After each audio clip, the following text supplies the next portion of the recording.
त्याचबरोबर तुम्हालाही माहिती आहे राऊत साहेब, आजकाल मेहनत घ्यावी लागते. आता घरात बसून निवडणुका लढवता येत नाही. तुम्ही बघितलं आता नगर परिषदा नगरपंचायतीच्या निवडणुकांमध्ये लोकल निवडणुका राहिलेल्या नाहीये, त्या सुद्धा ज्या पद्धतीने लढवल्या गेल्या, ज्या पद्धतीने पण पक्षाचा अधिकार ते चुकीचं आहे. एक लक्षात घ्या, ग्रामपंचायती, नगरपंचायती, नगरपालिका, आम्ही ह्या यशवंतराव चव्हाणांपासून या निवडणुका बघितलेल्या आहेत. या स्थानिक पातळीवर स्थानिक कार्यकर्त्यांवर सोडण्याची प्रथा आणि परंपरा आहे. पण आता काय झालंय की प्रत्येक निवडणूक आम्हाला जिंकायचीच आहे. साम दाम दंडभेद अशा पद्धतीनं नगरपालिका निवडणुकीमध्ये प्रथम पाहिलं मी. ज्या नगरपालिकेचं बजेट 25 कोटी या वर्षाला, तिथे 100 कोटी रुपये खर्च झाले जिंकण्यासाठी. कुठून येतो पैसा? या नगरपालिका निवडणुकांसाठी सत्ताधाऱ्याने 5-5 चार्टर फ्लाइट्स, 5-5, 10-10 हेलिकॉप्टर्स बुक केलेली होती. कशा करता?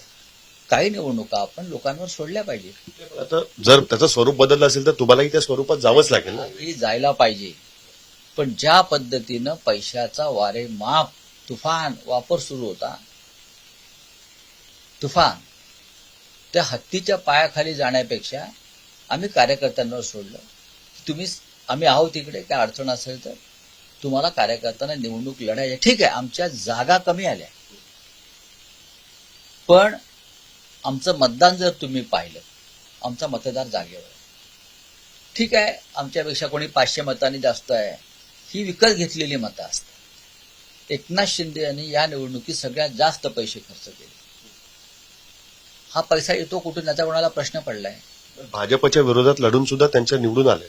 नाही, ठीक आहे, आले असतील निवडून. आणि आता तर ते एकत्र आहेत. भाजप शिंदे महापालिकांमध्ये सगळ्या ठिकाणी एकत्र आहेत. कल्याण, डोंबिवली, ठाणे, मुंबई सगळ्या. एकनाथ शिंदेचा पक्ष हा त्यांचा पक्ष नाही, तो अमित शहाचा पक्ष आहे. अमित शहाने निर्माण केलेला पक्ष आहे. तो काय बाळासाहेब ठाकरेंचा पक्ष नाही. बाळासाहेब ठाकरेंचं नाव त्यांना दिलेलं आहे. बाळासाहेब ठाकरेंचे शिवसेनेचं पुण्य त्यांना मिळालेलं आहे. चुनाव आयोग, सर्वोच्च न्यायालय, हे सगळे चरणदास आहेत सत्तेचे. त्यांनी संविधानानुसार निर्णय दिला का? नाही, प्रकरण अजून कोर्टामध्ये पेंडिंग आहे. पहा ना, 21 जानेवारीला आता सुनावणी ठेवली आहे. निवडणुका झाल्यावर न्यायालयाला कळत नाही की महानगरपालिकेच्या निवडणुकांच्या आधी हा निकाल द्यायला पाहिजे होता. पण प्रत्येक संधी ही त्यांना दिली जाते निवडणूक लढण्याची आणि या आमच्या पुण्याईवर जिंकण्याची.